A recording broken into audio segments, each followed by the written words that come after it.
Hi అండి. ఊరెళ్ళిపోతాం గదా!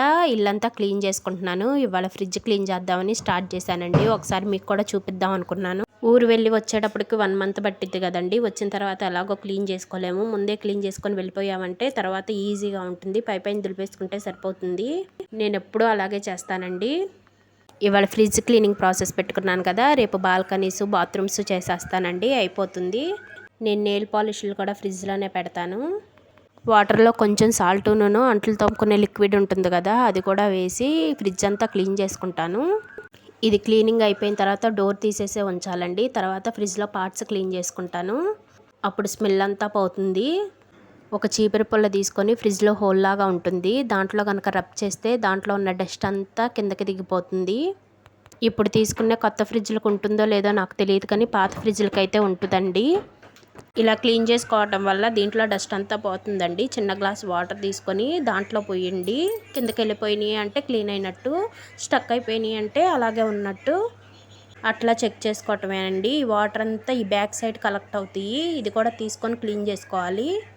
నేను ఇది కూడా తీసి చూపిస్తాను.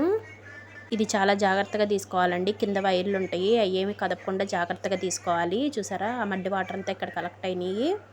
ఇవన్నీ పారబోసి ఇది కూడా నేను క్లీన్ చేసుకుంటాను. నేను ఇక్కడ ఫ్రిడ్జ్ ముందుకు జరిపేశానండి. ఉల్లిపాయలు పెట్టుకుంటాం కింద, అది కూడా తీసేసి నేను క్లీన్ చేసుకుంటున్నాను. ఏదన్నా ఒక పని చేసామంటే ఆ పని మొత్తం చేయాలండి, అప్పుడే నీట్గానే ఉంటుంది. నేను ఎప్పుడూ అలాగే చేస్తాను. చూసారా ఎంత నీట్గా అయిపోయిందో. ఇంకా ఫ్రిడ్జ్ తీసుకొచ్చి ఇక్కడ పెట్టేస్తాను. ఫ్రిడ్జ్ ఆరేలోపు ఇవి కూడా తోమేసి అవి కూడా ఆరబెట్టుకున్నానండి. ఇంకా ఎక్కడ సామాన్లు అక్కడ పెట్టేస్తాను. నేను ఇది కొని ఆల్మోస్ట్ 10 ఇయర్స్ అవుతుందండి. ఇంతవరకు ఒక రిపేర్ కానీ ఏమీ రాలేదు. ఏదైనా వస్తువు తెచ్చుకుంటే నీట్గా ఉంచుకుంటే ఎక్కువ కాలం వస్తుందండి, అది ఏ వస్తువు అయినా కానీ. నేను ఇక్కడ ఫ్రిడ్జ్లో ఎక్కువ ఐటమ్స్ పెట్టనండి. కూరగాయలు, పచ్చళ్ళు, కారాల వరకే పెట్టుకుంటాము. ఇడ్లీ పిండి కానీ అట్లు పిండి కానీ అంతేనండి. ఇంకెక్కువ ఐటమ్స్ ఏమీ పెట్టను నేను. ప్రొవిజన్ ఫుడ్ అయితే అస్సలు తీసుకురాము. ఎప్పటికప్పుడు చేసుకొని తింటామండి ఇంట్లోనే. ఏదైనా చేసుకోవటం రాకపోతే అది మాత్రమే తెప్పించుకొని ఆ పూట వరకే తినేసేసి అవజేస్తామండి. ఫ్రిడ్జ్లో మాత్రం అస్సలు పెట్టను అవి. కూరలు కూడా ఎక్కువగా మిగిలిపోవండి మాకు, ఎప్పుడప్పుడు అయిపోతుంది. ఫ్రిడ్జ్లో పెట్టే అంత కూర ఉండదు. ఇక్కడ అమ్మ పట్టింది నిలవ పచ్చళ్ళు, నా వరకే కొంచెం తెచ్చుకున్నాను. ఇలా జాడీల్లో పెట్టుకుంటే కలర్ మారదండి. ఇదేమో పొండు మిరపకాయ పచ్చడి.